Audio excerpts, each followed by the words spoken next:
Assalamualaikum warahmatullahi wabarakatuh. Perkenalkan nama saya Wahyu Dwi Bimantoro, mahasiswa UM. Di sini saya akan mempresentasikan hasil observasi saya ke lembaga pendidikan pondok pesantren yang bertempat di Kabupaten Malang. Berikut adalah hal-hal yang akan kita bahas. 1. Pengertian pondok pesantren. 2. Pelaksanaan pendidikan karakter di pondok pesantren. 3. Sistem pendidikan yang berlaku di pondok pesantren. 4. Penerapan pendidikan multikultural di pondok pesantren. Dan 5. Permasalahan yang dihadapi pondok pesantren. Yang pertama adalah pengertian pondok pesantren. Pondok pesantren merupakan gabungan dari dua kata, yaitu kata pondok dan kata pesantren. Kata pondok sendiri diambil dari bahasa Arab, yaitu funduk, yang artinya hotel atau asrama. Sedangkan kata pesantren sendiri berasal dari kata santri yang mendapat awalan pe dan akhiran an. Kata santri sendiri berasal dari istilah sastri yang diambil dari bahasa Sanskerta yang bermakna orang-orang yang mengetahui kitab suci agama Hindu atau seseorang sarjana ahli kitab suci Hindu. Ini tapi secara istilah, pondok pesantren adalah tempat pendidikan yang menyelenggarakan kegiatan pembelajaran agama Islam bagi santri yang diasuh oleh kiai yang tinggal atau mukim bersama-sama dalam satu lokasi. Kemudian sistem pendidikan yang berlaku di pondok pesantren secara umum itu mayoritas sistem pendidikannya dilakukan dengan cara bandongan atau sorokan. Yang pertama adalah bandongan. Bandongan atau bandungan berasal dari bahasa Sunda, ngabandung, yang berarti memperhatikan secara saksama. Dalam bahasa Jawa, bandongan berasal dari kata bandong yang berarti pergi secara berbondong-bondong. Jadi katakan demikian karena mereka para santri datang dengan berbondong-bondong untuk mendengarkan apa yang akan disampaikan kiai. Bandongan disebut juga dengan istilah wetonan yang berasal dari kata bahasa Jawa waktu yang berarti waktu. Dikatakan demikian karena metode ini dilaksanakan pada waktu tertentu sesuai weton. Weton Jawa ada yang namanya pahing, pon, wage, kliwon, dan legi. Sedangkan secara istilah, bandongan adalah sistem pembelajaran secara kolektif, yang mana seorang kiai akan membacakan kitab tertentu dalam bahasa Arab lalu menerjemahkannya ke dalam bahasa ibu, seperti bahasa Jawa, Madura, atau Sunda. Itu kemudian para santri menuliskan terjemahan tersebut kata demi kata, seperti yang disampaikan oleh kiai. Dengan metode ini, diharap santri dapat lebih mengerti arti dan makna dari suatu kalimat pada kitab dan secara kata per kata. Bandongan ini istilah mudahnya itu seperti didikte. Memang kelemahannya dari sistem bandongan ini adalah membuat para santri itu bersifat pasif dalam pembelajaran. Yang kedua adalah sorokan.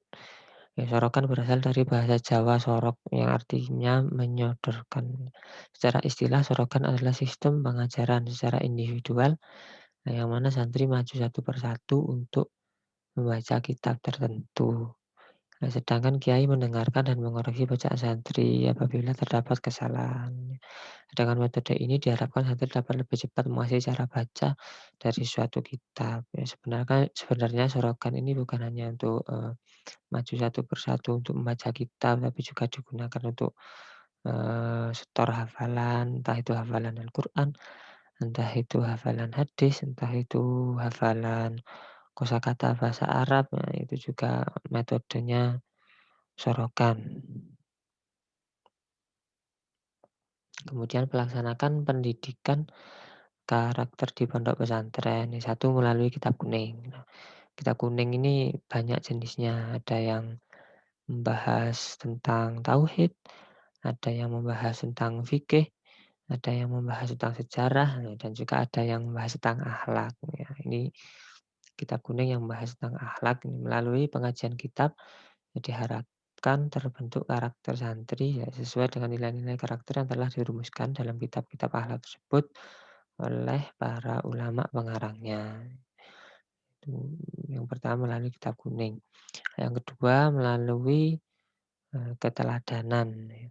Ya kiai harus menjadi contoh atau teladan khususnya bagi para santrinya ya sesuai, peribahasa buah apel itu jatuh tidak jauh dari pohonnya, ya itu seperti itu. Kalau kiainya saja tidak baik, bagaimana mendidik santrinya supaya menjadi baik ya. Nah itu keteladanan. Nomor 3 riyadhah. Riyadhah ini nama lainnya adalah tirakat. Nah, riyadhah turut berperan dalam pembentukan karakter seseorang, ya terutama dalam hal pengendalian hawa nafsu dan dalam meraih ketenangan jiwa. Contohnya puasa Senin Kamis atau puasa lainnya atau bentuk-bentuk tirakat lainnya. Kemudian nomor 4 pembiasaan. Ini sesuatu yang diajarkan, kemudian dibiasakan dan dilakukan secara terus-menerus.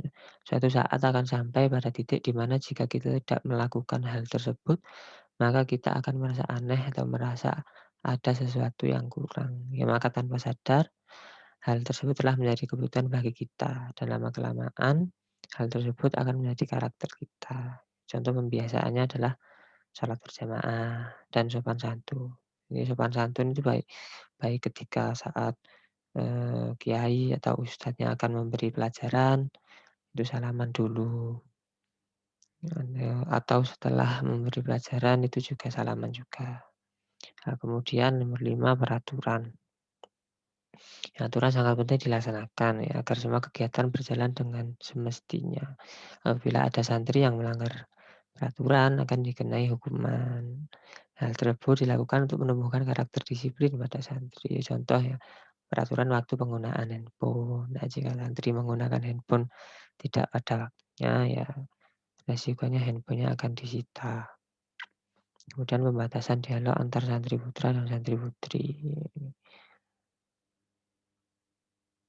Nah, lanjut penerapan pendidikan multikultural di pondok pesantren. Yang tidak dipungkiri, namanya pondok pesantren pasti santrinya berasal dari berbagai daerah dan memiliki karakter masing-masing. Nah, bagaimana cara menumbuhkan rasa persaudaraan, rasa saling menghormati antar sesama santri? Nah, dapat dilakukan dengan cara satu, penempatan para santri pada satu asrama, sehingga mereka mempunyai banyak waktu bersama untuk saling mengenal dan memahami kebiasaan masing-masing.